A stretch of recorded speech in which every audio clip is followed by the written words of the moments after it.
बिस्मिल्लाहिर्रहमानिर्रहीम। लौंग के आसान और आजमूदा मुजरबात, यानी कि बहुत ही आसान तरीके के लौंग का इस्तेमाल करके आप किस तरह अपनी परेशानियों का हल ढूंढ सकते हैं।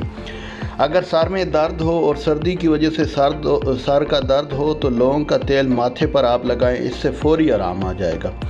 दांत दर्द में लौंग के चबाने से दांतों का वो दर्द जो सर्दी से हो दूर हो जाता है। मुंह की बदबू भी दूर होती है, मसूड़े मजबूत होते हैं। लौंग का फाया यानी लौंग को रुई पर लगा के अगर दांत में कीड़ा लगा और सुराख है तो उसमें रखें तो दर्द में बहुत फ़ायदा देता है।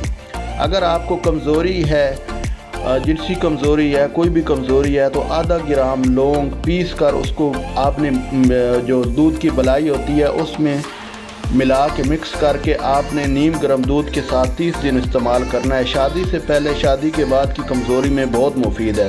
काली खांसी, लौंग को भूनकर या राख करके शहद में मिलाकर चटाना काली खांसी के लिए बहुत मुफीद है।